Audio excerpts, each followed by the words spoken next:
السلام عليك يا رسول الله السلام السلام علیکم ورحمۃ اللہ وبرکاتہ۔ ناظرین، آج کی ویڈیو میں ہم بات کریں گے بہتان یعنی الزام کے لیے۔ آئیے جانتے ہیں اسلام کی روشنی میں جھوٹ موٹ اپنی طرف سے گڑھ کر کسی پر کوئی الزام یا عیب لگانا، اس کو افترا یعنی تہمت، الزام اور بہتان کہتے ہیں۔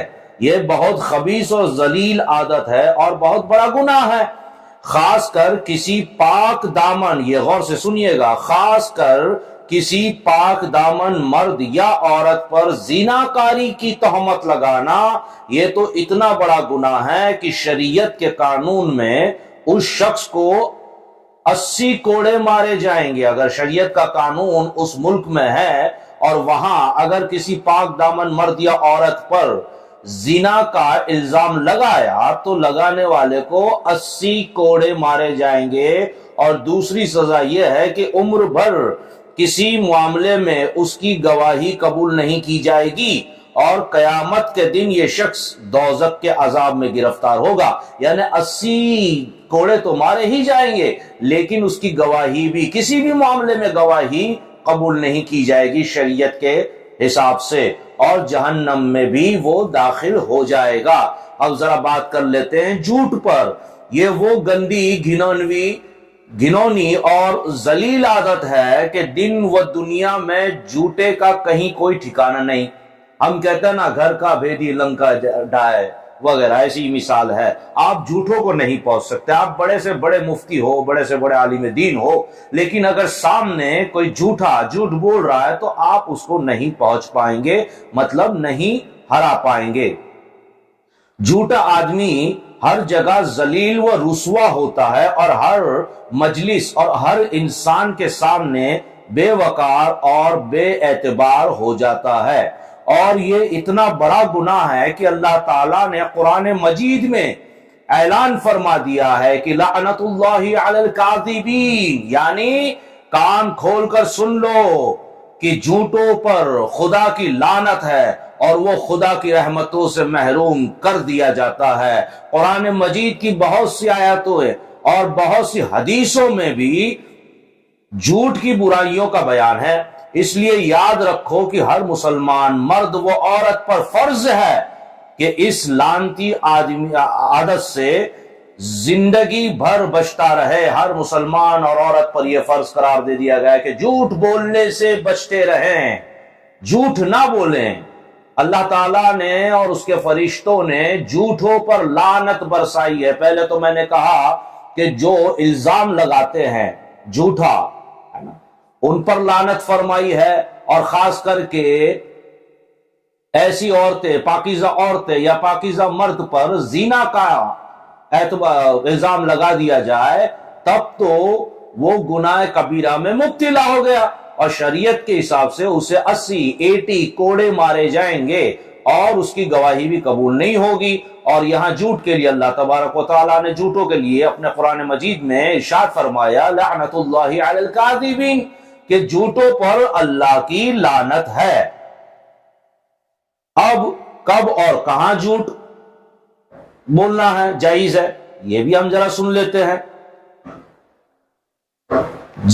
ظالم سے اپنی جان بچانے کے لیے یا دو مسلمانوں کو جنگ سے بچانے اور صلح کرنے کے لیے اگر کوئی جھوٹی بات بول دے تو شریعت نے اس کی رخصت دی ہے۔ یعنی ظالم سے بچنے کے لیے یا دو مسلمانوں میں آپس میں صلح کرانے کے لیے جھوٹ بولے تو شریعت نے اجازت نہیں، رخصت دی ہے، تھوڑی سی ہلکی سی چھوٹ دی ہے، مگر یہاں تک کہ جہاں تک بھی ہو سکے اس موقع پر بھی ایسی بات بولے اور ایسے الفاظ منہ سے نکالے کہ کھلا ہوا جھوٹ نہ ہو بلکہ کسی معنی کے لحاظ سے وہ صحیح بھی ہو۔ اس کو عربی میں توریہ کہتے ہیں۔ مثلا ڈاکو نے تم سے پوچھا کہ تمہارے پاس مال ہے کہ نہیں، اور تم کو یقین ہے کہ اگر میں اقرار کروں یعنی مان لوں گا تو ڈاکو مجھے ہی ہلاک کر دیں گے، اگر میں نے مان لیا تو ڈاکو مجھے قتل کر دیں گے۔ میرا مال لوٹ لیں گے تو اس وقت تم یہ کہہ دو کہ میرے پاس مال نہیں ہے۔ ڈاکو نے کیا پوچھا؟ تمہارے پاس مال ہے تو یہ کہہ دو کہ میرے پاس مال نہیں ہے، اور نیت کر لو دل میں، اور نیت کر لو کہ میری جیب یا میرے ہاتھ میں کوئی مال نہیں ہے، بکسا یا جولے میں ہے، تو اس معنی کے لحاظ سے تمہارا یہ کہنا ہے کہ میرے پاس کوئی مال نہیں ہے نا، میرے پاس کوئی مال نہیں ہے، یہ سچ ہوگا، میرے بکسے میں ہے، میری پیٹی میں ہے۔ اب ڈاکو تو یہ پوچھے گا تمہارے پاس کیا مال ہے، تو آپ اتنا جھوٹ بول سکتے ہو کہ میرے پاس کوئی مال نہیں ہے، اور دل میں نیت کرنی ہوگی کہ مال تو میرے بکسے میں ہے، تھیلے وغیرہ جو بھی ہے اس میں ہے۔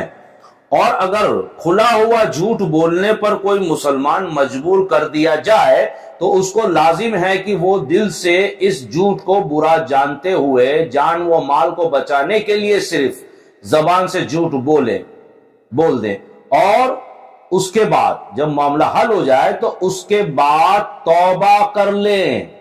دیکھیے، جان پہ بنائیے تو جھوٹ بول سکتے ہو، یا مال پہ بنائیے تو جھوٹ بول سکتے ہو، اور انشاءاللہ بچ جاتے ہیں تو ہمیں توبہ کر لینی چاہیے کہ اللہ تو مجھے معاف فرما، میں نے جھوٹ بولا حالانکہ بچنے کے لیے، لیکن پھر بھی توبہ کرنا لازم ہے، کر لینی چاہیے انشاءاللہ تعالی۔ اللہ تبارک و تعالی ہمیں جھوٹ اور الزامات لگانے سے محفوظ فرمائے۔ ویڈیو اچھا لگا ہو تو سبسکرائب ضرور کریں، لائک کریں، بیل آئیکن دبائیں اور کامنٹ بھی دے دیں۔ السلام علیکم ورحمۃ اللہ وبرکاتہ۔